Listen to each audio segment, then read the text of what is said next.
제주 등에는 5에서 40mm가 예상됩니다. KBS 라디오 저녁 종합뉴스 아나운서 태의경, 남현중이었습니다.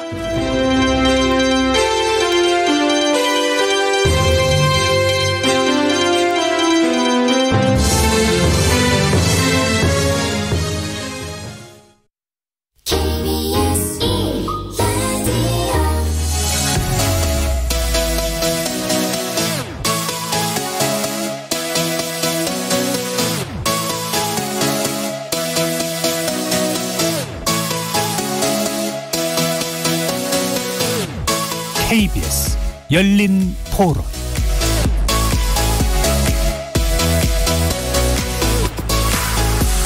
안녕하십니까. KBS 열린 토론 정준희입니다. 서울 도심이 물바다로 변하고 또 한편에선 반지하방에 물에 잠겨 안타까운 생명이 희생되고 이 폭우 대응 체계를 완전히 뜯어고쳐야 한다는 폭우 피해가 커지며 퇴근길 9호선 동작역은 아예 폐쇄됐고 서울 지하철 7호선 이수역에선 역산해로 비가 들이치면서 열차가 양방향 무정차 더 이상 운전할 엄두가 나지 않자 밤사이 차를 길에 두고 간 운전자도 많았는데 날이 밝자 이 차들이 대로를 수십 미터 점령하면서 다른 출근길 차량들을 막아 세웠습니다. 이틀간 내린 집중호우로 서울 도심 곳곳이 침수되고 인명피해까지 발생했습니다. 특히 한강 이남 지역을 중심으로 피해가 컸는데요.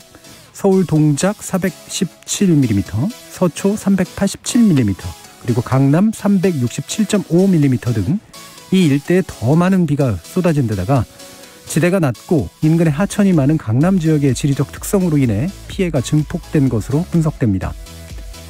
하지만 일각에서는 책임론도 대두되고 있죠. 서울시가 대규모 예산을 투입하여 마련한 강남 지역 치수 방제 대책의 예방 효과가 미미했다는 점, 그리고 재해복구에 힘쓰는 것을 넘어 이미 수립된 치수, 배수 대책도 손봐야 한다는 그런 주장들입니다. 기후위기의 영향으로 이상 강수 현상이 더 빈번해지게 될 것이기 때문이죠. 오늘 KBS 열린 토론에서는 세 분의 방제 전문가 모시고 서울 주요 지역의 침수 피해가 유난히 컸던 이유 살펴보면서 관련된 근본 대책 모색해보는 시간 갖도록 하겠습니다. KBS 열린 토론은 여러분이 주인공입니다. 문자로 참여하실 분은 샵 9730으로 의견 남겨주십시오. 단문은 50원, 장문은 100원의 정보 이용료가 붙습니다. KBS 모바일 콩 그리고 유튜브를 통해서도 무료로 참여하실 수 있고요. 이제 콩을 통해서 보이는 라디오로도 만나실 수 있습니다. 시민 논객 여러분의 뜨거운 참여 기다리겠습니다. KBS 열린 토론 지금부터 출발합니다. 살아있습니다. 토론이 살아있습니다. 살아있는 토론, KBS 열린 토론. 토론은 라디오가 진짜입니다. 진짜 토론, KBS 열린 토론. 오늘 토론 함께해 주실 세 분의 전문가 소개해드리겠습니다. 이상호 부경대 토목공학과 교수 자리해 주셨습니다. 안녕하십니까. 장석환 대진대 건설환경공학부 교수 함께해 주셨습니다. 예, 장석환입니다. 안녕하십니까. 정승현 한국건설기술연구원 건축연구본부 수석연구원 나오셨습니다. 네, 반갑습니다. 자, 서울 강남역 일대가 이번에도 큰 침수 피해를 좀 입었습니다. 어떤 문제들이 좀 구조적으로 짚어져야 되는지 장석환 교수님께 일단 좀 말씀 부탁드릴까요? 예, 참으로 좀 안타까운 사건, 사고들이 많이 발생했습니다. 이번에. 예, 강남역이 계속 지금 반복적으로 침수되는 그런 현상이 있고요. 우선 이번의 경우는 이제 강우가 좀 역대급으로 왔다 하는 예. 것은 말씀드릴 수가 있는데 그 부분은 다음에 말씀을 드리기로 하고요. 일단은 그 지역의 지형적인 특징을 보면 강남역 일대가 주변에 논현동이라든지 다른 위쪽에 다른 지역들보다는 조금 한 10여 미터 좀 낮은 저지대이기 예. 때문에 기본적으로 약간 치수에 그리고 이쪽 침수에 좀 약한 지역이다 이렇게 볼 수가 있고요. 두 번째는 이제 그 강남 지역의 하수관의 시스템이라고 하는 게 도시 하수 시스템이라는 게 주로 배수 능력은 하수 관거와 배수 펌프장으로 이루어져 있는데 하수 관거의 그 강남역에서부터 반포천으로 빠지는 부분들이 고지 배수와 저지 배수 즉 자연 배수와 압력으로 해서 펌핑을 하는 그런 두 개의 시스템이 되어 있는데 반포천이 차게 되면 그 두 개가 막히게 되면 자연 배수를 하는 것은 배수가 되기가 어렵고 펌핑도 굉장히 힘들어지는 그런 구조적인 문제뿐만이 아니고 과거에 그쪽에서 이제 반포천 상류부의 이제 통수 능력이 일단 좀 부족한 부분과 하수 관거가 역경사로 돼 있는 부분들이 이 부분은 뭐 서울시에서 바꿨다고 하니까 그 부분들은 뭐 고쳤지만 과거의 침수는 그런 여러 가지 원인들이 있었고 실제로 제일 중요한 부분은 과도한 개발이 강남에 이루어진 거죠. 맨 처음에 계획된 것보다는 지금 훨씬 많은 부분들이 유입이 되고 인구와 도로와 많은 그 시설들이 들어와 있기 때문에 그쪽의 부분들이 도시개발로 인해서 불투수율이 증가되면서 굉장히 많은 집중적인 유출률이 증가된 그런 원인도 한 몫을 하고 있다 이렇게 보여집니다. 그러니까 지형 이른바 항아리 지형이라고 부르는 그게 푹 꺼지고 있는 지형이고 하수 관거에서 이제 일정한 문제점들이 좀 있었을 것이고 과도 개발로 인해서 빗물이 이제 빠져들어가지 못하니까 쭉 빨리 모이게 되는 그런 현상이 이제 근본적으로 좀 있었다라고 이제 전반적으로 좀 지적을 해주셨고요. 자, 이게 이제 뭐 아마 청취자들은 그런 느낌 또 드실 겁니다. 뭐 지역에서 이런 일 일어나면 얘기도 안 할 텐데 강남에서 이런 일 일어나니까 막 지금 난리를 치느냐라고 지방에 계신 분들은 또 혹시 생각하실 수도 있어요. 그만큼 이제 아마도 이제 되게 대단히 그런 잘 발달된 그런 지역인데 왜 이런 일들이 일어나는 걸까라고 하는 그런 문제도 좀 있을 텐데 이 부분 정승현 박사님 어떻게 보십니까? 네, 도시계획적 관점에서 말씀을 드리면 반대로 개발된 지역이기 때문에 그렇습니다. 예전에 광화문에도 비가 왔을 때 침수됐었죠. 광화문과 강남을 비교했을 때 광화문에는 예전에 그 조선시대 때의 그 도시 조직들이 그대로 남아 있습니다. 그래서 지하에는 하천들이 실핏줄 같이 남아 있거든요. 그러면 비가 왔을 때 그런 조직들이 자연 배수를 통해서 정해천을 통해서 중랑천을 거쳐서 한강으로 배수되는 자연 배수체를 가지고 있습니다. 하지만 강남 같은 경우에는 1970년대에 새롭게 개발되다 보니까 기존에 있던 자연 배수체가 없고 인공적인 하수 관거를 집어넣을 수가 없었습니다. 그런데 그 설계 기준이 과거의 기준이었고요.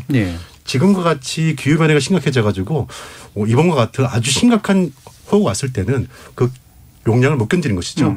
그리고 말씀하셨지만 개발이 점진적으로 된 게 아니라 지속적으로 많이 이루어졌습니다. 70년대에 비해서 지금에 있는 강남 개발의 밀도는 엄청난 물량을 가지고 있거든요. 유동인구도 많고 물 사용도 많고 오수도 많이 발생됩니다. 이런 것들을 종합적으로 봤을 때 이번에 있는 그 피해는 강남에 있는 그 지리적 문제가 아니라 그 개발의 역사와 그리고 가지고 있는 당시에 가지고 있던 그런 시설의 어떤 노후와 시설 기준에 맞지 않는 부분들 이런 것들이 종합적으로 한 묘랑 비약에 맞춰서 발생된 문제라고 볼 수 있겠습니다. 그 광화문 지역이나 이런 것처럼 자연 배수가 시스템이 없는 상태에서 인공으로라도 뭔가를 집어넣어줘야 되는데 그 당시로서는 사실 그걸 넣을 수 없는 상태여서 앞으로 강남 지역의 운명은 계속 이런 인공적인 뭔가 이제 그 메스를 대야 되는 그런 운명을 가지고 있는 거죠. 근데 이게 또 고도 개발되다 보니까 사실은 더 넣기도 어려울 거 아닙니까? 그렇습니다. 땅값 문제도 있고 맞습니다. 뭐 여러 가지 공사 간의 어려움의 문제도 있을 테고요. 혹시 뭐 다른 부분 어떤 지적해 주실 만한 내용들이 있을까요? 먼저 일단 이번 강우에 대해서 조금 말씀을 드리고 싶은데요. 이건 이제 비공식 기록입니다만은 아직 비공식 기록이라고 하는 게 뭐 그 기록이 잘못됐다는 게 아니고 공식적인 서울지방의 강우 기록은 이제 종로구에 있는 서울 기상청의 자료를 써야 되는데 동작구에 있는 서울 기상청 본부가 있는데 거기에 AWC라고는 자동 강우 기록 장치에 의하면은 8월 8일 날 8시부터 9시까지가 131mm 정도가 시우량이 그렇게 1시간에 오는 양. 이것은 1902년도부터 우리가 1907년도에 경성축구소라고 하는 그 자료로부터 시작을 했는데 그 이후로 처음으로 이 정도의 비가 많이 온 거거든요. 그래서 이제 시간당 130mm, 140mm 이렇게 온 것은 제가 이제 오기 전에 그걸 이제 통계학적 기준으로 해서 체크를 해봤더니 한 300년 빈도에 이상 되는 강우가 있기 때문에 그런데 뭐 시우량은 그렇고 이제 일우량 하루에 오는 게 380mm 정도 왔는데 이것도 역시 역대 최대급인데요. 원래 하수 관거의 관로의 기준은 최대 30년 빈도로 설계되어 있기 때문에 일단은 관거의 용량은 굉장히 많이 초과된 그런 정도의 비가 왔다 이렇게 볼 수가 있습니다. 그렇지만 이제 그렇다고 해서 이렇게 지금처럼 피해가 심각하게 날 수 있었느냐 그것은 좀 다른 문제라고 봅니다. 네. 이렇게 지금과 같이 4차 산업혁명이 이런 큰 대도시에 우리나라처럼 이렇게 잘 발달된 도시에서 지금 이번에 5명이 사망이 되고 4명이 실종되고 3천 가구가 침수되고 이점 인단 3천 명 되는 것은 또 다른 문제고 이것들에 대한 대비는 상당히 좀 부족했다 이렇게 볼 수 있습니다. 기록적 폭우인 것도 맞고 그다음에 준비가 된 게 그 폭우에 감당할 수 없었던 상태인 것도 맞고 다만 관리나 예방이나 여러 가지 처방의 측면에서 또한 여러 가지 문제가 있었던 것도 맞다. 경감시킬 수 있었음에도 불구하고 좀 어려운 점이 있었다 이런 거죠. 예, 이상훈 교수님 혹시 어떤 의견이세요? 저도 같은 의견인데요. 폭우 탓도 있지만 침수 피해를 여러 번 봤으면서도 피해 저감 투자가 미진했던 탓도 있습니다. 예. 피해 저감 역시 이 부분도 미진했다. 자, 그럼 이상훈 교수님께 더 여쭙고 싶은 게 지금 반자주택 침수 문제가 있었고 이게 참 아주 끔찍한 사태로 연결이 됐잖아요. 그리고 이제 서울시가 바로 또 긴급한 정책을 좀 만들고 있는 것 같은데 자, 이와 같은 문제를 포함해서 이 하천 범람 피해가 특정 지역에서 이제 발생하는 그런 부분들에 대해서도 의견 있으시면 좀 말씀 부탁드리겠습니다. 예, 도시 하천의 범람 원인을 들자면은 우선 강한 비가 하나 원인이겠고요. 그다음에 이런 서울 지역과 같이 건물과 도로가 굉장히 발달해서 그 빗물의 땅속 침투를 막고 있는 상태. 이것도 커다란 문제 중에 하나입니다. 그다음에 또 하천의 통수 능력 부족. 예를 들면 그 반포천 복개 구간이 통수 능력이 부족하다라는 것은 이미 10여 년 전에 알려져 있는 사실입니다.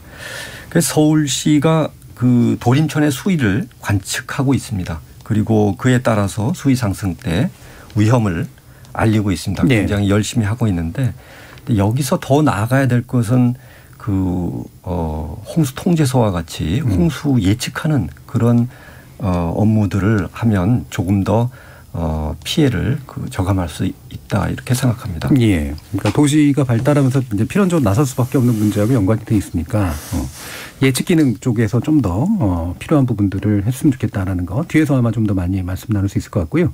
전반적인 건 좀 짚어보긴 했습니다만 좀 약간 더 구체적으로 들어가서 서울시가 이제 강남역 일대 자체가 아까도 말씀 주셨던 것처럼 이제 상습 침수가 가능한 그런 지역이기 때문에 여러 가지 대책들을 계속 마련하면서 뭔가를 해왔잖아요. 그중에 이제 배수구역 경계 조정이라 그래서 아까도 이제 잠깐 언급 나왔던 하수관로를 좀 바로잡는 그런 내용. 그다음에 반포천 중류로 서울 남부터미널 일대 빗물을 분산시키는 반포천 유역 분리 터널 공사 이런 게 이제 그간 진행되어 왔던 내용이었던 것 같습니다.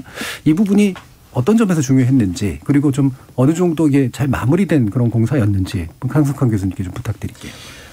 예, 말씀드렸다시피 이 도시 배수 체계는 관로와 배수 펌프장으로 구성이 되어 있는데 이 관로는 이제 각 지역 뭐 동네마다 빗물을 받아서 관으로 유입해서 배수 펌프장까지 연결하는데 각 지역에 있는 모든 빗물 펌프장 가지 모양 수지 형태로 해서 전부 다 모여들게 됩니다. 그러니까 관로라고 하는 것은 하류로 가면 갈수록 점점 커지게 되어 있는 거죠. 많은 양이 들어오니까. 그런데 이제 이 전체의 맨 말단에 있는 이 배수 펌프장에 있는 정도의 용량 자체를 전체를 빗물을 모으는 그것을 유역 혹은 배수 경계 이렇게 말씀을 드릴 수가 있는데 그것들이 지금 과도하게 지금 용량이 부족하다 이러면 일부 구간을 잘라서 이 부분을 따로 배수 체계를 만들어서 다른 쪽으로 돌려야 되는 게 맞는 거죠.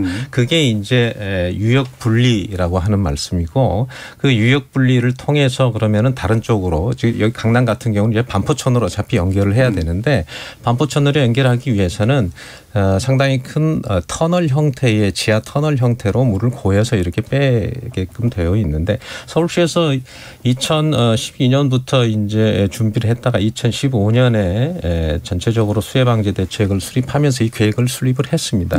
그게 이제 2018년 이후로 시공이 되어서 지금 올해 마무리된 걸로 되어 있습니다. 물론 이제 마무리는 됐는데 단순하게 배수 터널만 완공이 됐다고 해서 이 문제가 해결이 되는 게 아니라 기존에 있는 빗물을 모아서 받아야 되고 또 기존에 있는 관로들을 연결을 해야 되는 그런 부분들이 있는데 그 마무리 공사까지는 아직 되어 있지 않다고 합니다. 따라서 올해까지는 지금 이 문제가 그대로 상존해 있을 수밖에 없는 거고 이제 나머지 이제 연결이 된다든지 완벽하게 이제 배수 분리가 하기 위해서는 추가적으로 좀 조치가 될 사항들이 좀 더 필요한 상황이라고 볼 수 있습니다. 그러니까 하수량을 분리시키기 위한 조치 필연적으로 필요했는데 그리고 터널까지는 제대로 만들어놨는데 그거를 연결시킬 이제 작은 관로들이나 이런 것들의 정비는 아직은 완성이 안 된 그렇습니다. 상태다. 거기까지가 돼야지 이제 완전히 이제 배수 구역이 경계가 조정이 됐다 이렇게 말씀드릴 수가 있는 거죠. 이 부분 정승현 박사님도 말씀 주시죠. 네, 뭐 다 말씀을 하셨는데요.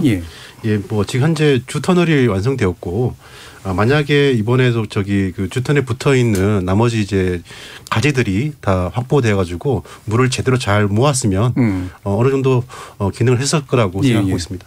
마찬가지로 이제 그 부분이 이제 부족했기 때문에 올해까지는 아직은 완성해 놓은 시설에 비해서는 감당이 잘 안 되는 상태겠네요. 강남 자체가 하나의 욕조라고 보시면 됩니다.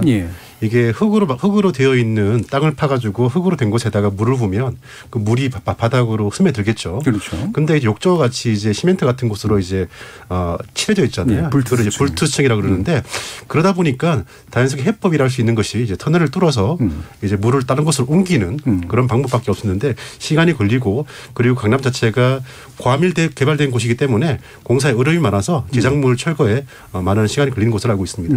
아까도 지적해서 이제 그 기존에 이미 이제 개발된 것들을 가지고 뭔가 밑에서 뭔가를 뚫고 막 그래야 되는데 맞습니다. 그게 이제 장애가 된다는 말씀이잖아요. 이게 만약에 설령 뭐 완공이 됐다고 할지라도 이번 정도의 폭우에서 어떤 기능이 충분하게 해서 완전히 침수가 해소됐다 이렇게 얘기하기는 좀 어려울 그건 뭐 동의합니다. 그래서 이제 그런 부분들이 이런 구조적인 대책뿐만이 아니라 비구조적인 대책까지 동시에 이제 이루어져야 되는 그런 상황들은 존재한 거죠. 그러니까 비구조적인 대책이라는 건 이렇게 관로를 만들고 터널 뚫는 것 외에 기타 이제 관리들을 말씀하시는 거죠. 그렇습니다. 네.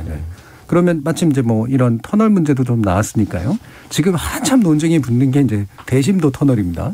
이거를 뚫어놨어야 된다. 아직은 제대로 못 뚫었다. 뭐 용량도 부족하다. 딴 데 뚫은 데는 잘 됐지 않았느냐. 이제 이거 가지고 지금 막 논쟁이 되고 있잖아요. 기본적으로 이제 이런 대심도 빗물 터널이라고 하는 것 아마 이제 이런 계통에서 공학적으로 굉장히 큰 이슈일 텐데 어떤 부분인지 일단 좀 설명을 좀 부탁드릴게요. 이상훈 교수님께. 대심도 빗물 터널은 땅속 수십 미터 깊이의 긴 터널 뭐 몇 킬로가 되겠죠. 그런 터널을 만들어서 빗물을 잠시 저류함과 동시에 하천으로 강제로 뽑아내는 그런 시설입니다. 예를 들어서 세 가지를 말씀드리겠습니다. 홍콩이 북쪽에 산이 있고 남쪽에는 바다가 있습니다.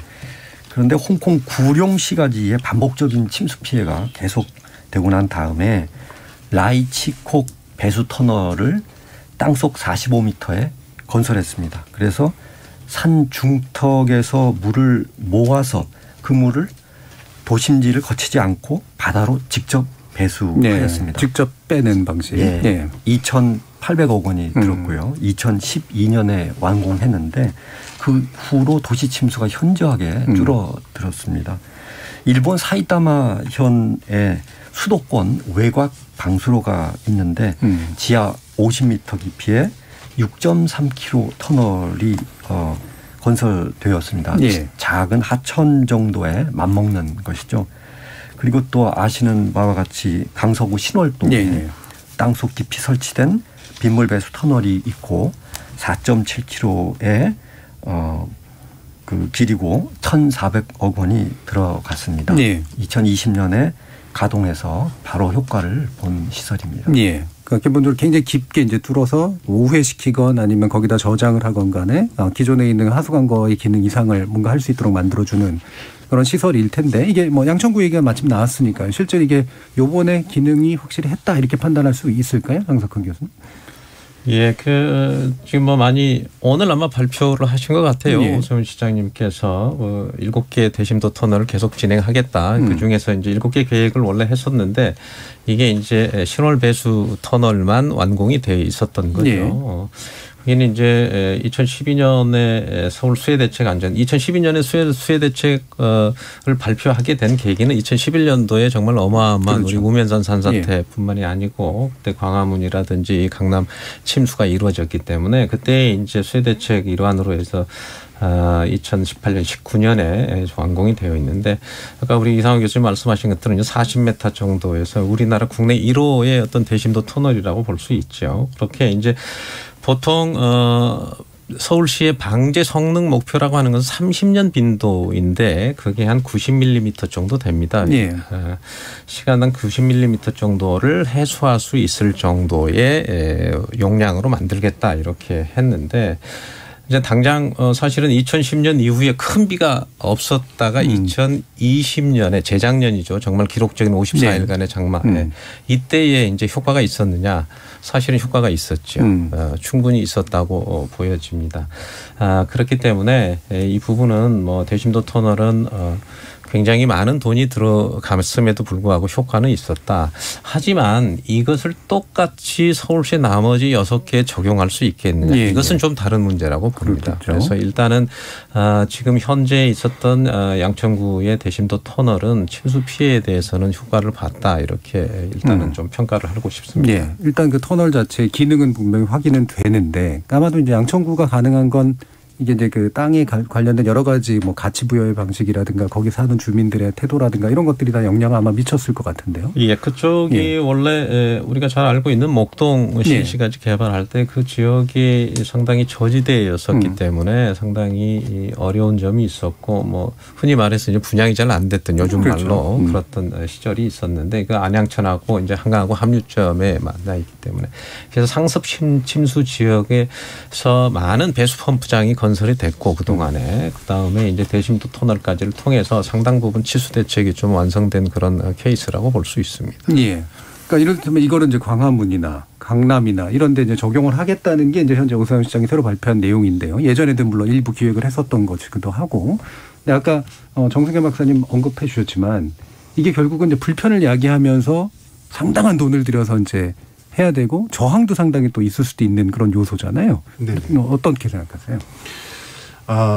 물론 이제 이게 주민들의 그런 그 반발이라든지 있을 수 있습니다.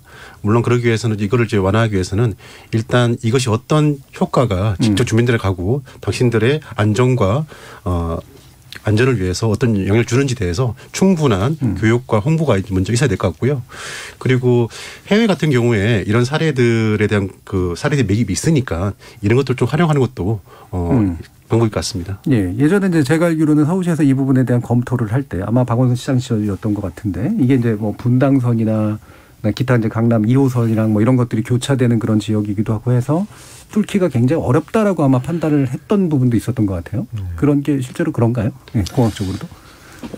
사실은 이제 서울시의 여러 가지 지역 중에서는 강남이 정말 많은 부분들의 지하 터파기가 많이 이루어졌고 그렇죠. 굉장히 복잡한 지하의 관로 시스템들의 여러 가지 관로도뿐만이 아니고 대형 건물들로 인해서 지금 최근에 이제 뭐 GTX까지 건설되는 그렇죠. 입장이고 지하철만 해도 뭐 5개의 노선이 지하로 가고 있기 때문에 어느 지역에 이거 한 군데라도 이 부분을 아주 원활하게 지금은 신월동처럼 이렇게 하기는 좀 쉽지는 않을 거라고 봅니다. 과거에 이제 도쿄나 오사카 같은 경우는 도시개발 단계에서부터 벌써 한 3, 40년 이전에 그 부분들을 설치를 했기 때문에 그 부분이 어렵지 않을 수 있겠지만 이 부분들이 과연 강남이나 광화문처럼 이렇게 도심과 도시 지하 시설물들이 아주 복잡하고 여러 가지 상황이 있는 부분에 과연 이 부분이 정확하게 할 수 있을까. 물론 원론적으로는 맞는 얘기지만 이 부분에 대해서 좀 다각도로 검토를 해서 일종의 최적화할 수 있는 그런 방법들도 고민을 해야 될까라고 봅니다. 오 시장님께서 아마 오늘 발표를 바로 하신 것 같은데요. 강남역, 도림천, 광화문 지역에 2017년까지 완료를 시키고 2단계 사업으로는 사당동 그다음에 용산구 일대를 도시개발에 맞춰서 2030년까지 약 총 3조 원을 투자할 계획이다 이렇게 하셨는데 뭐 정말 이 치수에 대해서 많은 인력과 예산을 투입하는 것은 정말 환영할 만한데 과연 최적화된 방법을 좀 더 고민하면서 추진했으면 좋겠다는 그런 말씀을 좀 드리고 싶네요. 예, 이상우 교수님은 이 부분 어떠십니까? 예, 저는 이 대심도 배수 터널은 하나의 아니고 그 곧 작동할 반포 배수 터널도 있고 또 펌프 사용 강제 배수 시설이나 빗물을 일부 잠시 머무르게 하는 저류조 또 공원의 투수 블럭 뭐 이런 침투 증진 시설 이런 것들도 다 함께 고려해서 여러 안을 만들고 그 안 중에서 그 가장 적절한 안을 선택해 나가야 된다 이런 생각하고 있습니다. 그러니까 대심도 터널이 중요한 대안이긴 하지만 그것이 가지고 올 여러 가지 그 예산이라든가 난망함도 있고 그다음에 그 외에 다른 대책들도 있으니까 종합적으로 좀 고려를 해주는 게 낫겠다. 정승현 박사님 어떠세요? 네, 뭐 이 안과 저 안을 뭐 두 중에서 고를 수 있는 건 아닌 것 같고요. 이게 아까 말씀하셨지만 구조적인 거하고 비구조적인 거를 동시에 진행을 한다 했습니다. 지금 강남 같은 경우에는 지하에 터널을 만들어서 하는 대안도 있을 수 있겠지만 지금 재개발 재건축이라든지 주변에 이제 개발 압력들도 있거든요. 그러한 도시의 구조들을 새롭게 조성할 때 말씀하셨던 투수층을 좀 더 확장한다든지 기존에 있던 설비들을 좀 더 큰 것으로 교체를 한다든지 병행하는 노력이 또 필요할 것 같습니다. 네, 지금 강남 지역도 이제 한참 또 재개발, 재건축이 좀 진행되는 영역도 앞으로 진행되고 싶은 영역도 있는 것 같은데 그때 이제 밑에 뭔가를 해야 된다는 말씀이시죠? 네. 장석환 교수님 어떠세요? 예, 이 부분들은 이제 대심도 터널을 오늘 발표하신 것은 대심도 터널의 어떤 큰 축을 말씀하신 거지 아주 강론에 있어서는 조금 여러 가지 방안을 고민할 거라고 생각을 합니다. 그런데 이제 제가 조금 말씀드리고 싶은 것은 이제 그런 방법과 저는 그거보다는 조금 더 효율성이 높을 수 있는 도심지의 효율성 높일 수 있는 분산형 홍수 관리 시스템이라고 말씀드릴 수가 있는데요. 예를 들면 이런 거죠. 각 동네에 있는 운동장이라든지 공원이라든지 또 이런 데의 지하에 소규모 저류 시설을 만들어서 각각의 그 지역에서 그 물을 좀 침수를 예방할 수 있는 그런 부분들로 다양하게 만들어 놓으면 전체적으로 저감을 시킬 수 있는 그런 상황이라고 볼 수 있는데요. 이게 왜 중요하냐면 우리가 도시홍수에 있어서 가장 중요한 것은 하루 이틀 3일 4일 동안에 얼마나 많은 비가 왔느냐가 중요한 게 아니라 순간적으로 집중호우가 어떻게 됐느냐.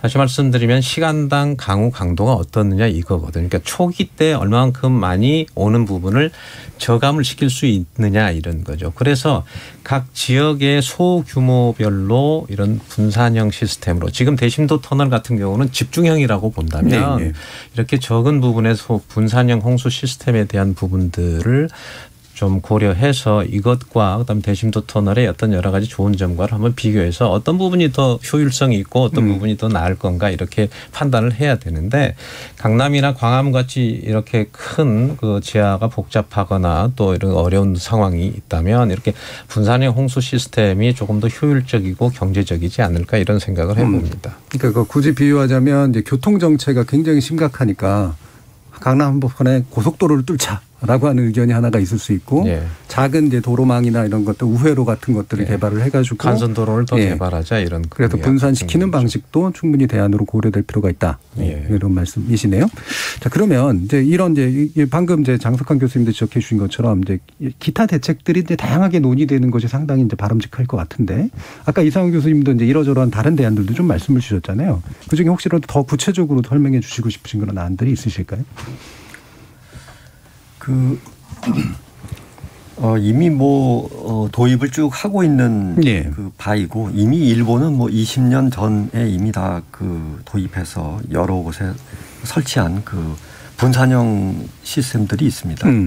아주 쉽게 생각을 하면은 작은 도랑, 침투 도랑이라고 하는 거기에 그 빗물이 땅속으로 좀 들어가도록 지금은 도로에서 바로 하수도로 배출되게 돼 있습니다. 그런 것들을 막는 것으로서 침투통, 침투도랑 그다음에 아까 얘기 나왔던 그 운동장에 턱을 만들어서 잠시 빗물을 저류하는 그런 기능들, 그다음에 지금 계속 확장하고 있는 저류조도 작은 것들이지만 기능을 할 것이고, 또 어찌 보면 옥상 녹화도 빗물 100mm면은 10cm인데요. 그런데 옥상에 조금 녹화를 해서 뭐 몇 센티미터라도 물을 받아줄 수 있는 담으면 그러면 배출이 안 되는 거니까 그런 것들을 쭉 여러 군데 분산해서 많이 설치할 수 있습니다. 네, 그 분산이 이제 가지는 이점도 있을 테고, 그런 지역들이 이제 소규모지만 그게 사실 상대적으로 공사비가 더 낮거나 좀 유리한 면도 좀 있고 그렇겠네요. 근데 이건 바보 같은 질문인지 모르겠습니다만 문득 떠오른 건데, 옥상 위에 이제 그런 약간 스펀지 같은 뭔가 장치를 만들어주는 거랑 비슷한 거잖아요. 물을 잠시 머금어 줄 수 있는. 그게 이제 옥상에 구조적으로 미치는 그런 문제나 이런 것들은 혹시 없을까요? 네, 그걸 이제 옥상 녹화라고 하는데요. 옥상 녹화는 이제 그 슬라브 지붕 같은 평 지붕에다가 흙을 깔고 거기에다가 식물을 심어서 여름철에 어떤 폭염에 같을 때 온도도 저감해주고 그 밑에 있는 거주하는 사람들도 조금 더 시원한 곳에 살 수 있게 하는 다양한 효과들이 있습니다. 그런데 이제 그걸 하려 그러면 건축물 자체가 그 토심, 흙의 무게를 견딜 수 있는 기준이 돼야 되고요. 그러한 건물들에 대해서만 안전적으로 이제 설치를 해야겠죠. 그러니까 구조적으로 충분히 이제 감당 가능한 형태로 만들어낼 수 있을 것 같다라는 그런 의견이신데요. 또 한 가지 아까 이제 제가 잠시 얘기를 했습니다만, 오세훈 시장이 이제 그 발표한 대책 가운데 하나가 이번에 그 반지하에서 일어난 피해가 있었기 때문에 이거를 일단 반지하 쪽으로 새로 건축은 안 되도록 하고, 그러니까 사람이 주거할 수 있는 그런 시설로, 그다음에 당분간 거기에 세입자들이나 이런 데 있는 데들은 약간 일몰시켜서 장기적으로 이제 안 하도록 만드는 방향으로 유도한다라는 정책을 지금 냈잖아요. 지금 시의적절한 정책이라고 좀 보시나요? 매우 시의적절하기보다는 늦지 않았나 싶고요. 애초부터 이 반지하에 대한 문제가 지속적으로 제기해 왔고요. 반지하에 대한 사망 사건이 이번이 처음은 아니지 않습니까? 그래서 반지하에 대한 부분들이 이제 홍수뿐만 아니라 여러 가지 거기에 살고 있는 거주민들의 생활 환경이 안 좋습니다. 공기 질도 안 좋고요. 그래서 뭐 폐질환이라든지 이런 많은 이제 병도 옮기게 되고, 또 한 번 이런 곳들이 침수를 당하게 되면 습기라든지 안 좋은 환경들 그대로 노출되게 됩니다. 재활용하기도 힘든 부분도 많고요. 그래서 이런 정책들은 앞으로 계속 반지하를 없애는 방식으로 하는 이번에 정책은 굉장히 환영할 만하다라고 말씀드릴 수 있겠습니다. 예. 그리고 요로 관련된 얘기가 나오니까 사실은 이제 좀 상대적으로 저가에 그런 이제 세를 좀 들고 싶어하는 그런 수요가 있기 때문에 이 수요를 이제 받지 못한 채 이제 어디론가로 흘러보내야 되는데 그런 문제가 있을 수 있다라는 지적도 있더라고요. 그런 문제를 해결하기 위해서는 아마 지금 서울시에서도 이제 보도를 한 것 같은데요. 기존에 있던 주거 용도의 그 집들을 상업이라든지 창고라든지 다른 용도로 했을 때 인센티브를 제공한다라든지, 그리고 기존에 총수 제한에 걸려가지고 어쩔 수 없이 반지하를 만들 수밖에 없었던 그런 부분들도 있었거든요. 그랬을 경우에는 재건축을 했을 때, 새롭게 건축을 했을 때, 빌라를 지을 때 이런 부분들을 총수를 좀 완화해준다라든지 이런 부분으로 해결할 수 있는 방안들은 있을 것 같습니다. 그러니까 재건축 과정에서 밑에는 없애고 위에는 하나 더 짓게 만든다거나 이런 것들. 어떤 것? 네, 좀 한 가지 말씀드리고 싶은 것은 이제 서울시가 또 발표한 것 중에 하나가 그 배수 시스템에서 시간당 강우 처리를 지금 현재 이제 30년 빈도로 되어 있거든요. 한 90mm 정도, 시간당 90mm 정도 해소한 것을 최소 50년 빈도 100mm 시간당 100mm 정도를 하고, 항아리 지형인 강남의 경우는 100년 빈도에 110mm로 올릴 방침이다, 이렇게 발표를 했거든요.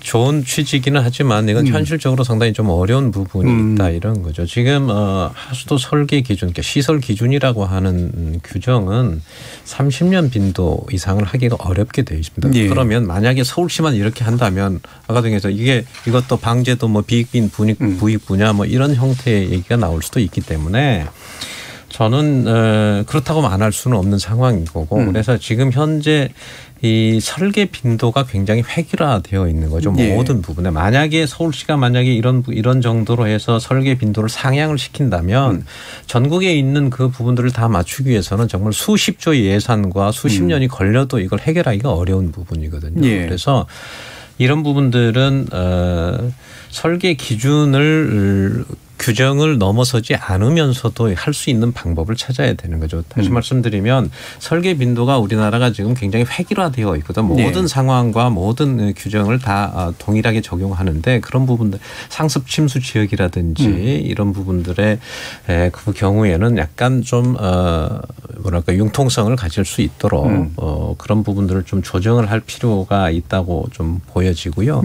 그렇게 하기 위해서는 지금 현재 상태에서는 이 정도의 비가 오면은 어떤 시설도 어떤 데도 이거 감당하기가 어렵거든요. 그렇다고 인명 피해를 줄일 수는 없는 방법이고 그래서 이제 그런 방법을 아까 말씀드렸던 비구조적인 대책의 일환으로서 다른 방법으로 설계 기준을 어떤 형태로 완화를 시키고 어떻게 플렉시블하게 적용을 시킬 거냐 하는 그런 부분도 상당히 중요한 문제라고 보여집니다. 예.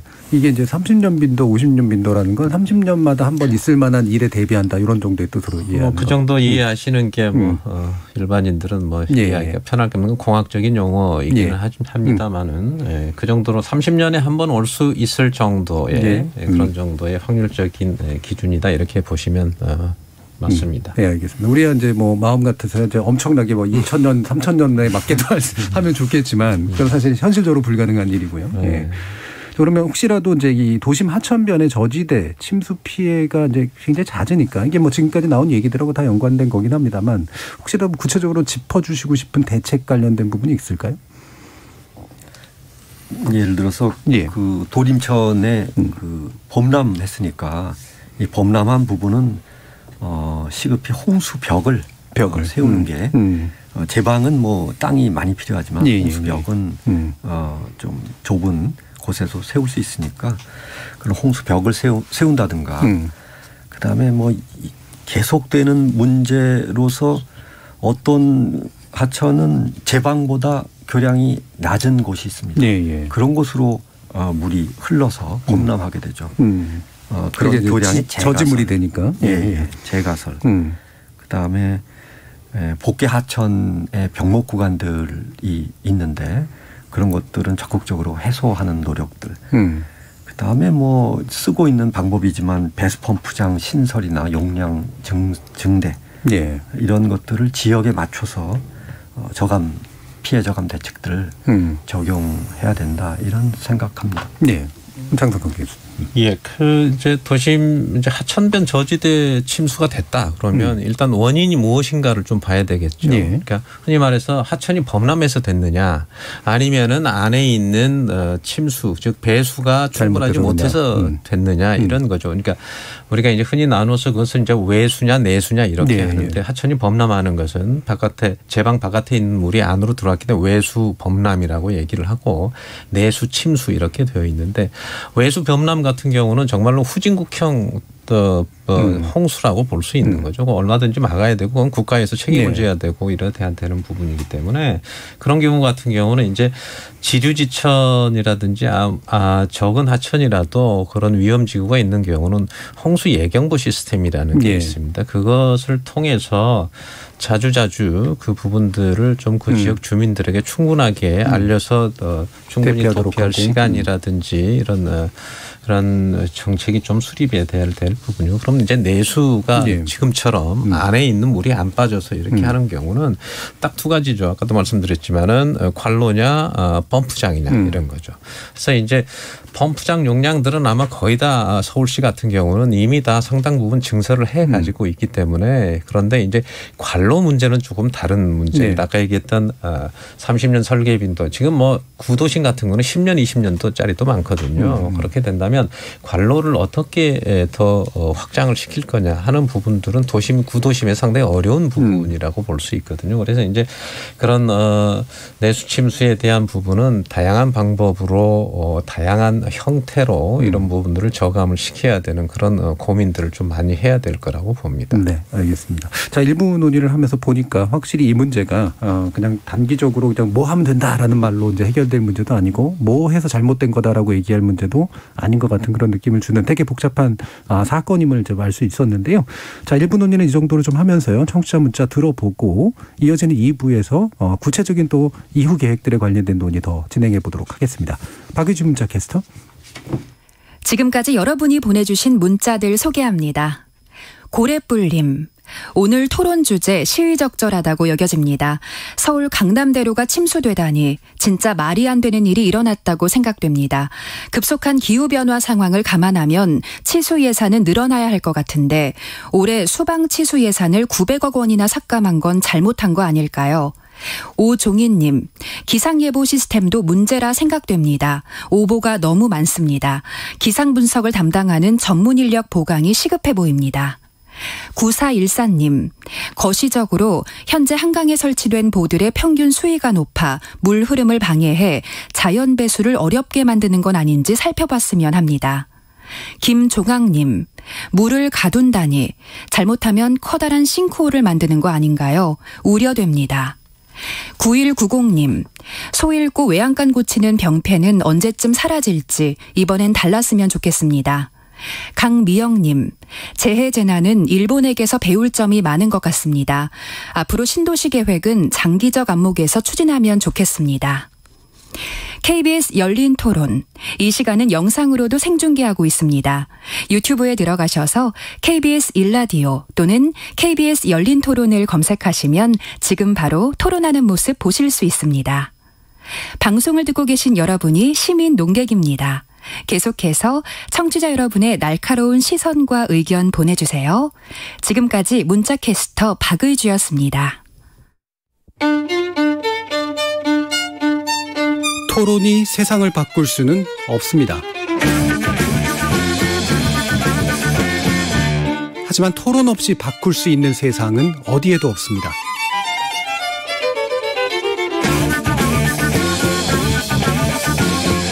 세상의 선한 변화를 갈망하는 당신. 정답이 아니라 질문의 힘을 믿는 당신. 우리 KBS 열린 토론에서 만납시다.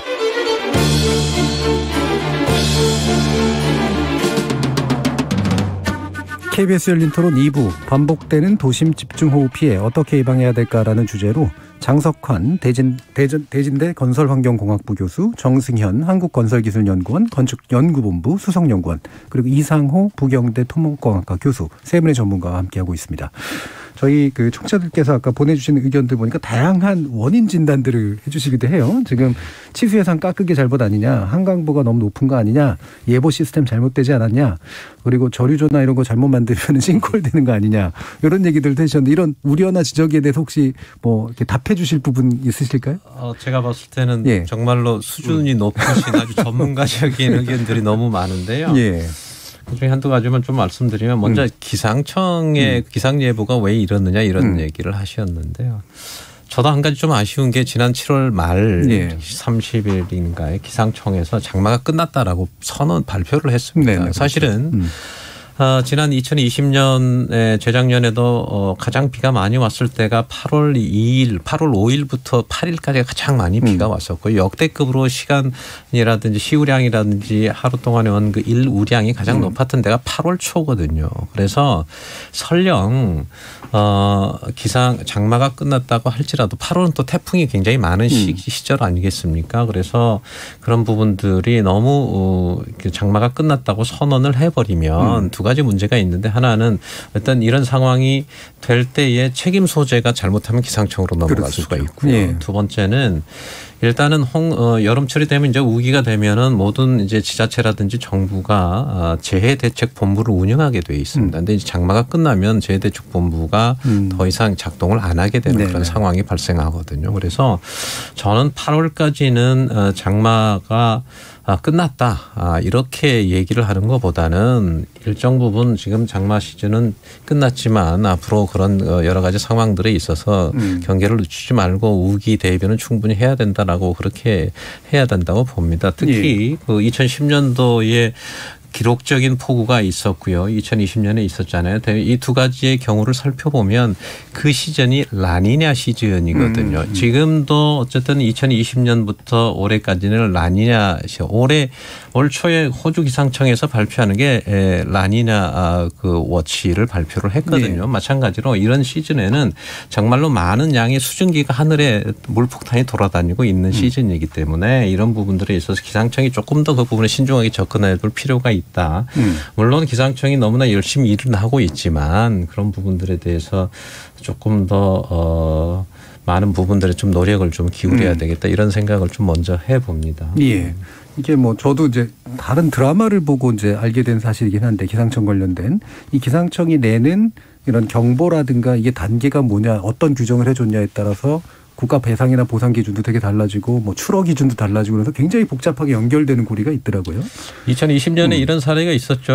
똑같이 7월 말에 장마 끝났다 이렇게 됐는데 8월 달에 지금 댐이 방류가 되는 사건이 있었습니다. 그걸로 인해서 용담댐에서 하루에 엄청난 피해가 났는데 수자원공사에서는 기상청이 끝났다고 했기 때문에 우리가 그때부터는 물그릇을 비우는 게 아니라 물그릇을 채워야 되는 상황이었다. 이렇게 얘기를 해서 상당히 논란이 좀 있었거든요. 그러니까 그런 부분들 측면에서 요즘처럼 이제 기후변화라든지 이렇게 기상의 이변이 잦은 시기에서는 상당히 그런 부분들이 좀 신중해야 될 뿐만 아니고 이제 초단기 예측 모델이 좀 발달하는 그런 어떤 기상 기술의 선진화 이런 것들도 좀 고민을 좀 해봐야 될 필요가 있습니다. 예. 자, 요 정도 답변을 한번 좀 들어봤고요. 또 이후에도 혹시라도 지적해 주실 부분이 있으시면 이후에 지적을 더 해 주시면 좋을 것 같고요. 2부에서 이제 논의될 내용 중에 핵심이 아까 뭐 30년, 뭐 50년, 100년도 얘기를 하셨습니다만 이게 이제 앞으로 일어날 일들이 이제 지금까지의 패턴으로 해석이 가능하냐. 아마도 더 많이, 더 자주 큰 비가 내릴 것 같은데 이러면 이제 뭔가 이렇게 패러다임을 좀 바꿔야 되는 게 아니냐. 이제 이런 이제 또 얘기들이 좀 나오고 있잖아요. 이런 부분에 대해서 어떤 판단들을 하시는지 일단 또 세 분 의견을 다 들어보도록 하죠. 이상훈 교수님 어떠십니까? 2011년에 하수도 설계 기준이 바뀌었습니다. 그 전에는 그러니까 그 전에 주 하수도 시설들은 시간당 최대 한 7, 80mm 정도를 빗물을 배제하도록 돼 있는데 그 2011년 이후로 90mm 이상 빗물을 배제하는 것으로 하수도 시설 기준이 바뀌었습니다. 예. 그건 무엇을 얘기하냐면 그 차이 10mm, 20mm 정도를 그 전에 도시 배수 시설들이 배제하지 못한다 하는 얘기고 결국 배제하지 못하면 도로가 침수될 수밖에 없는 상황이 됩니다. 그러니까 이게 지금 지금부터 어떤 새로운 것을 그 기준을 적용해서 하는 것도 필요하지만 과거의 배수 시설들을 능력을 키우는 일들도 산적해 있다 이렇게 보고 그에 대한 대응을 해야 된다 이렇게 말씀드릴 수 있습니다. 네. 그러니까 뭐 새롭게 만들 필요도 있고 기준도 높일 필요도 있겠지만 기존에 있는 시설들이 제대로 원활하게 작동하게 안 하게 만드는 부분도 있으니까 용량이 작은 거죠. 예. 그 부분에 대한 대책도 필요하다라는 지적 주셨고요. 자, 정승현 박사님 어떠십니까? 네, 아까 그 방청객들 의견 중에서 하나가 신도시 개발을 할 때 장기적 관점에서 했으면 좋겠다라는 말씀인데요. 그게 굉장히 인상 깊었습니다. 사실 그 도시가 한번 안 쳐지게 되면 그 도시 구조를 바꾸거나 인프라를 뭐 따르게 하기가 굉장히 힘들거든요. 그래서 말씀하셨지만 지금 만들어지는 어떤 단지든 도시든 이런 것들은 향후에 벌어질 기후변화가 더 심해질 거잖아요. 그것도 충분히 예측을 해서 설계 기준이라든지 그것을 좀 상회하는 그런 개념으로 이제 설계를 하는 게 필요한데 이럴 때 필요한 개념들이 이제 제가 지난번에 설명드렸던 리질리언스라고 하는 2년 전 나오셨을 그렇죠. 때. 폭우가 이미 생긴 것을 가정을 하고 그랬을 때 어떻게 대응을 해야 되는지에 대한 그것을 시뮬레이션 한 다음에 그 대응을 만드는 그런 것들이 좀 필요할 것 같습니다. 예. 그러면 이제 폭우가 엄청난 폭우가 왔다고 가정하고 어떤 일들을 해야 되는가 중에 보면 이제 배수시설 문제도 있지만 기타의 어떤 영역들이 다 많을 테니까요. 그렇죠. 유럽 같은 경우에는 비가 많이 오고 홍수 위험에 직면해 있는 유럽 같은 경우에는 거의 한 85% 정도의 주택들이 홍수 위험에 있다고 합니다. 그래서 그런 주택들 같은 경우에는 집을 지을 때 비가 많이 내려오면 이 정도까지는 아예 잠길 거야 라고 이제 가정을 하고 건축 설비라든지 이런 것들 다 구비해 놓거든요. 그래서 비가 왔다가 홍수 끝나고 나면 물이 빠지잖아요. 물이 빠지고 나면 또 바로 쓸 수 있게끔 하는 그런 것들이 이제 기술적으로도 만들어지고 설계 기준이라든지 이런 것들이 마련되고 있습니다. 이를테면 이제 반자 같은 건 당연히 그래서 없어요. 당연히 없으죠. 네. 1층 같은 경우도 이제 그렇죠. 혹시 침수가 되더라도 이제 나중에 복구해서 쓸 수 있을. 과거에 우리나라 아파트 같은 경우에도 침수 지역에 있는 곳들은 1층 부분을 비워서 필로티로 만드는 경우도 있었습니다. 하지만 그 이후에 우리나라의 인프라가 좀 좋아지고 한 다음부터는 없어졌거든요. 다시 아마 기후변화가 심각해진다면 그런 부분들도 어느 정도는 좀 고려해야 되지 않겠나라는 것들을 해볼 필요가 있습니다. 행복한 농장님이 도시개발 시 해발 고도에 따라 배수 능력을 달리해야 됩니다라는 그런 의견 주셨는데 이런 건 어떻습니까? 장 교수님이 말씀하셨듯이 그러니까 고도에 따라 배수 능력을 달리해야 된다. 그러니까 고지대에 있는 곳은 잘 배수가 된다는 얘기죠. 그러니까 거기는 기존의 설계 기준대로 적용해도 문제가 없을 텐데 이 그 낮은 지대, 저지대는 그 설계 기준에 뭐 완화 뭐 규정을 좀 둬갖고 그런 것들은 조금 더 강한 비에 배수가 잘 되도록 한다든가 이런 그 좋은 지적을 하신 것으로 생각합니다. 네, 장석헌 교수님. 조금 전에 이제 뭐 이상기후 기후변화 이런 말씀을 하셨는데 지금은 이제 기후변화라는 말보다 기후위기라는 말을 더 많이 쓸 정도로 상당히 좀 어려워졌죠. 전 세계적으로 기후위기에 따르는 재난의 비용, 기후재난에 대한 비용이 최근 3년간 한 75조 달러 정도 된다고 합니다. 그러니까 연간 한 25조 달러 이상이 된다고 본다면 이게 이제 계속 늘어날 텐데 물론 이제 이 기후 위기 재난이라고 하는 게 이런 풍수해뿐만이 아니고 지금 산불이라든지 지진이라든지 이런 부분들까지 포함해서 그렇게 하는데 그러면은 지금과 같이 이렇게 급격한 기후 변화를 겪고 있을 때 과거의 기준들을 그대로 가져갈 거냐 하면 그건 좀 고민을 좀 해봐야 될 필요가 있습니다.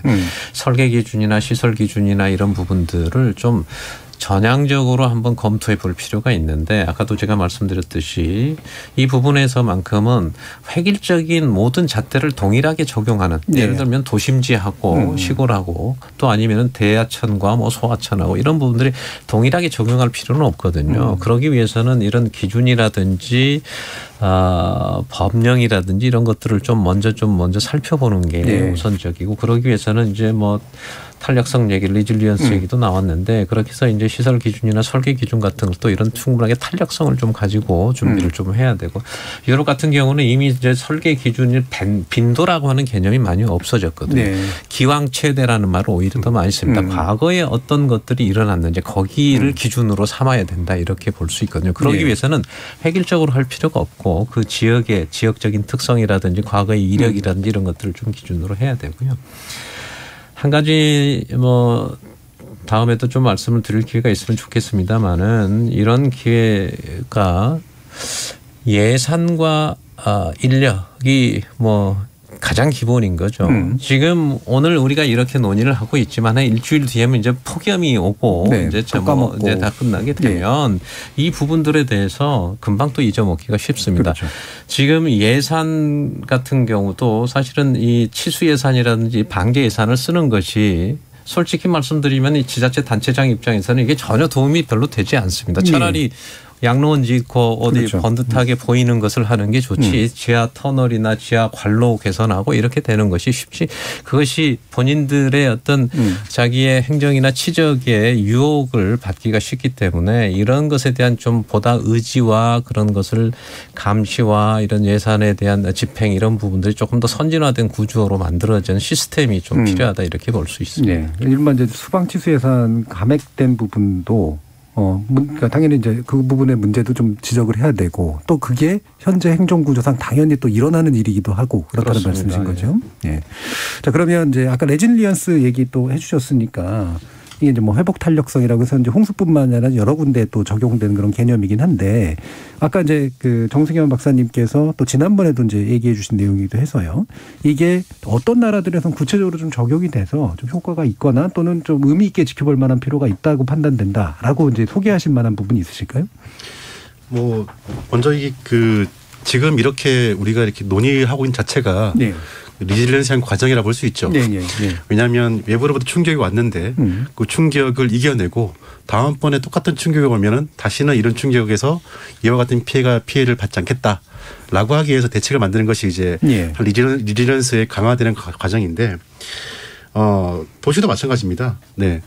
이 외부로부터 이 흉수라고 하는 충격이 왔는데 다음번에 왔을 때는 이거를 극복하기 위한 새로운 기준을 지금 만들고 본인이 하고 있지 않습니까? 유럽 같은 경우에 말씀하셨지만 과거에 30년 빈도, 100년 빈도라만이 의미가 없잖아요. 그런 논의가 된 그것도 이러한 같은 그런 결과를 만드는 것이고요. 독일이나 영국이나 유럽 쪽에서 이런 리질리언스에 대한 논의가 굉장히 많습니다. 예. 제가 좀 전에 설명을 드렸지만 건축물 같은 경우에는 리질리언트 빌딩이라고 해가지고 회복 탄력성을 가진 건축물이다라고 하는 것이 있고요.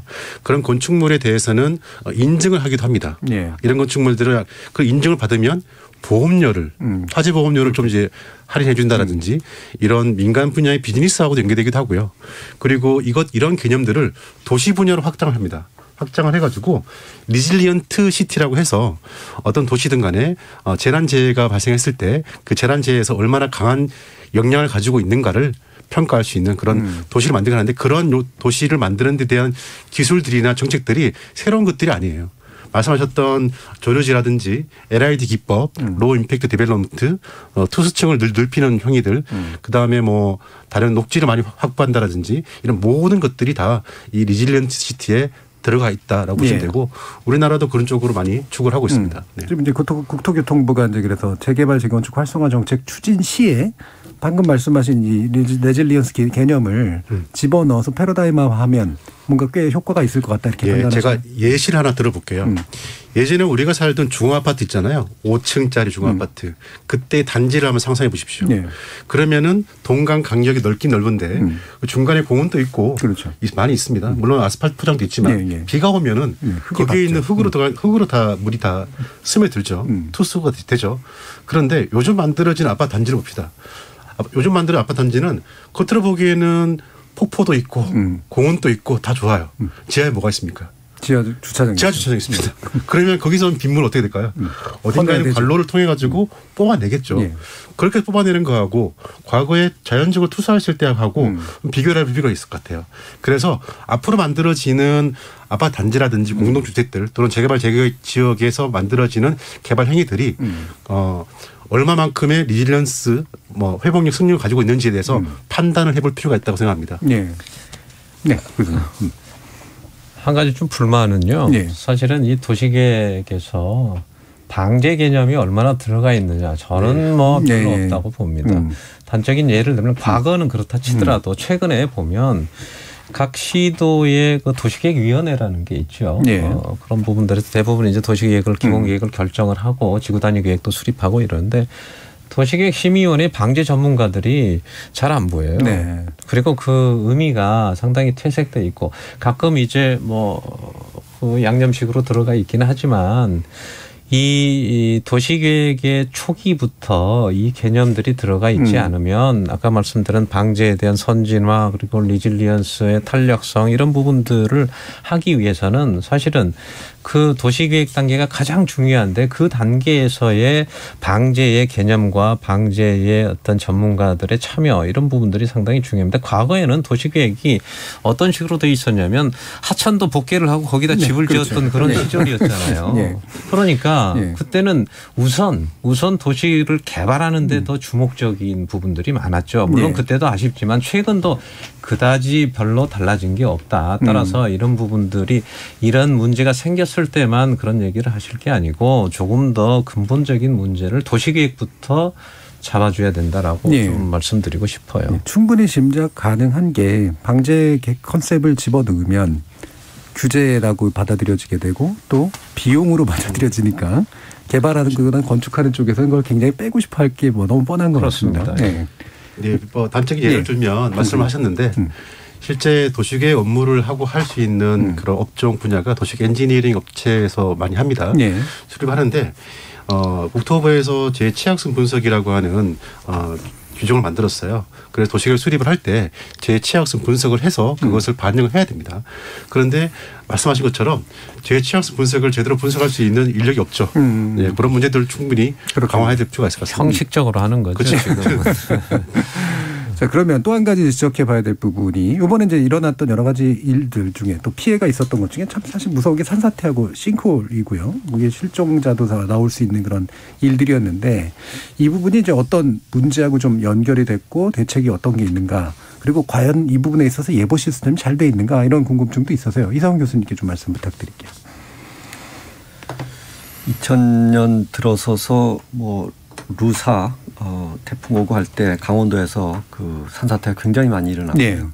그 이후에 여러 가지 그 노력들을 하고 있습니다. 그래서 지금은 산림청 등에서 산사태 경보, 그 위험 지역을 어느 정도 확인해서 산사태 경보 같은 것들도 발령하고 있는데, 그 산사태라는 건 또 이 홍수하고는 달리 갑작스럽게 그렇죠. 일어나기 때문에 네. 예상하기가 굉장히 어렵습니다. 경보를 내려도 경보 내리지 않은 지역에서 산사태 발생하는 경우도 많고요.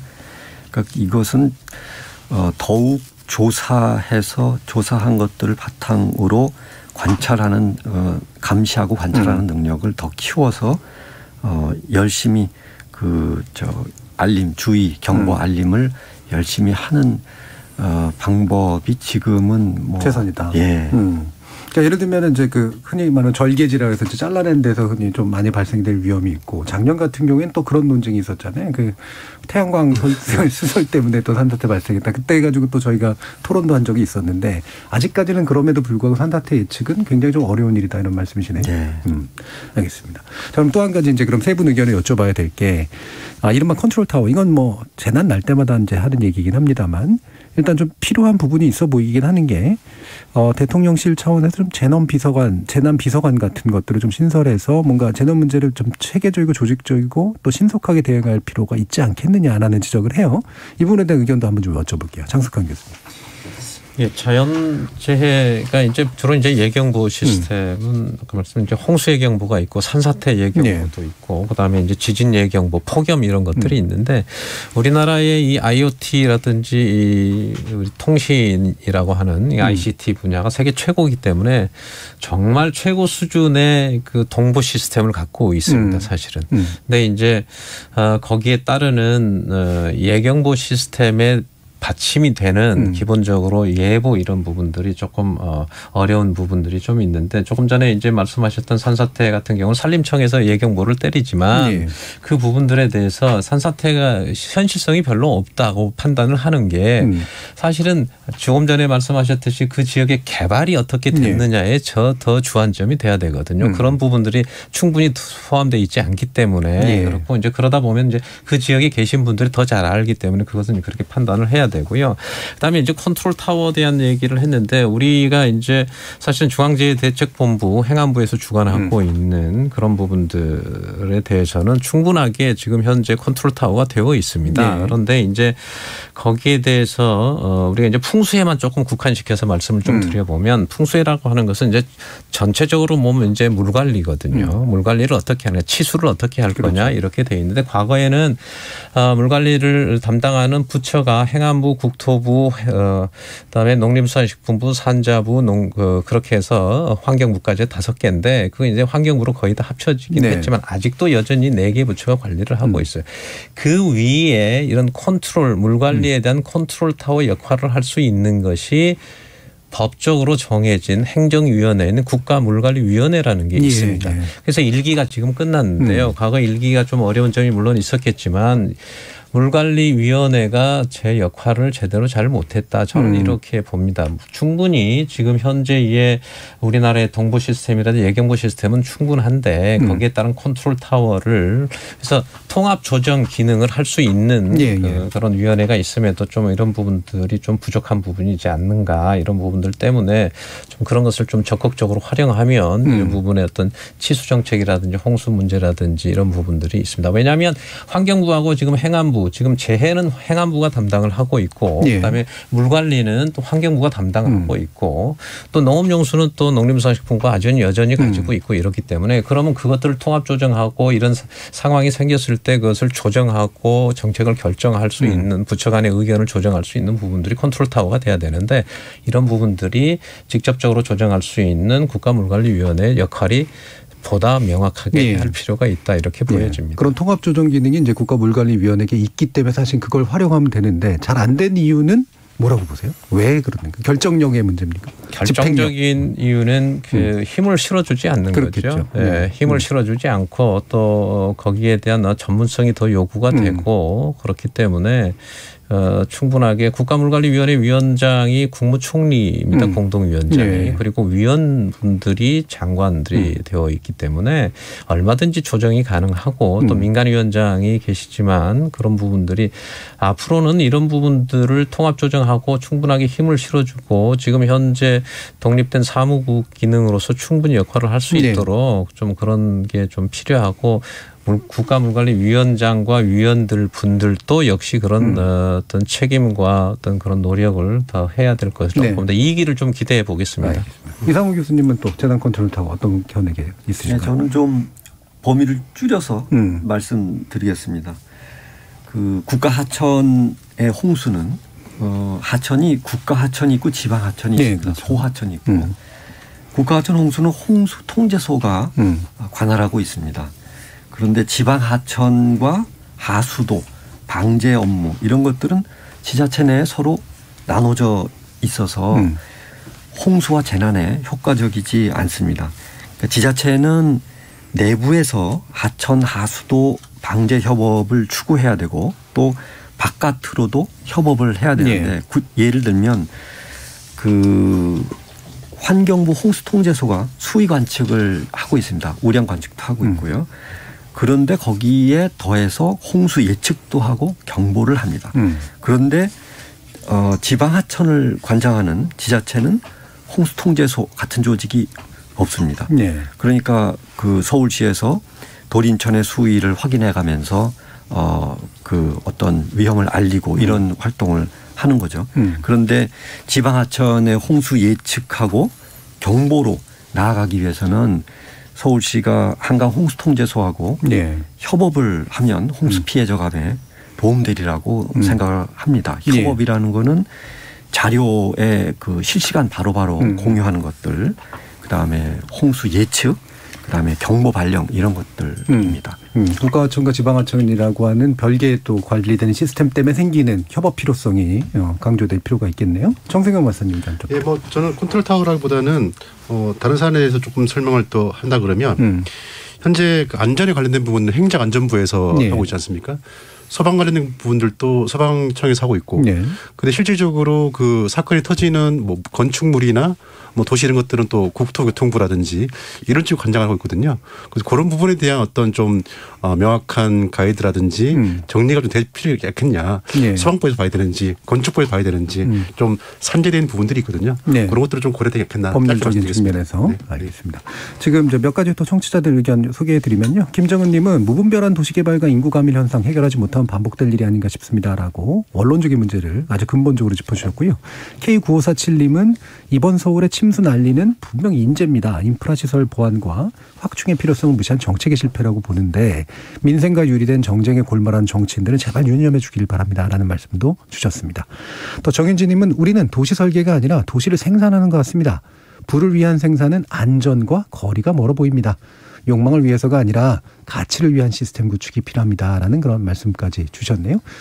지금 마무리 발언은 드러나되긴 합니다만 세 분 다 듣기에는 시간이 좀 부족하셔서 혹시라도 한 분 정도 마지막 보충하실 의견 있으신지 장 교수님께 한번 여쭤볼까요? 예, 뭐 간단히 말씀드리겠습니다. 첫 번째 이제 좀 지속적인 관심을 좀 가질 국가가 정책 결정자분들께서 좀 가져야 되고 그걸 위해서는 일단 예산과 인력입니다. 일본 같은 경우는 예산의 한 1%가 치수 예산입니다. 그런 식으로 따지면 우리가 이제 608조의 예산이라면 한 6조 정도 들어야 되는데 사실은 우리가 지금 치수 예산의 물관리의 치수 예산이 한 1조 조금 넘거든요. 그러니까 6분의 1 정도밖에 되지 않기 때문에 이런 부분들에 대해서 치수 방제 예산을 좀 하고 자연재해 예측은 정말 어렵기 때문에 좀 더 전문가 시스템으로 좀 가질 필요가 있다 이렇게 말씀드리고 싶네요. 알겠습니다. 저희 목요일인 내일도 정체전선 영향으로 전국 대부분 지역에 비가 내리고 또 충청도 일부 지역에는 큰 비가 250mm 이상이 예측된다고 하니까요. 많은 관심과 주의 부탁드립니다. 자, 오늘 논의는 이것으로 마무리 질까 하는데요. 오늘 함께해 주신 세 분, 정승현 한국건설기술연구원 건축연구본부 수석연구원, 이상호 부경대 토목공학과 교수, 장석환 대진대 건설환경공학부 교수, 세 분 모두 수고하셨습니다. 감사합니다. 감사합니다. 감사합니다.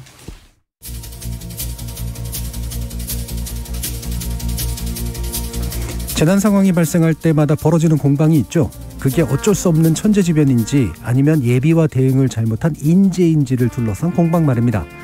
진단이 제대로 돼야 처방도 제대로 나올 수 있는 법이니까 어느 정도 불가피한 논쟁이긴 하겠습니다만, 재난 피해로 성난 민심이 폭우처럼 쏟아지니까 그것을 흘려보낼 마음길만 뚫으려는 목적이 더 커 보입니다. 근데 정작 필요한 건 그런 정치공학보단 재해 예방공학일 것 같은데요. 제대로 뚫어야 되는 건 마음길보다 물길이니까 말입니다. 참여해주신 시민논객 여러분 감사합니다. 지금까지 KBS 열린 토론 정준이었습니다.